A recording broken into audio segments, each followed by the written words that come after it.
İki gönül bir olunca samanlık Buckingham Sarayı olur. Erdem. Bir çocuğumuz daha olacak. Ne? Şimdi benim kardeşim mi oluyor? Ya baba inanmıyorum, kardeşim mi oluyor? Evet kızım. Seni ilk gördüğümde de yaralıydın Sarıkolda.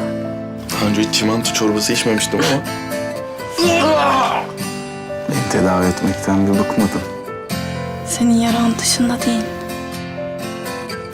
İçeride. Kalbinde.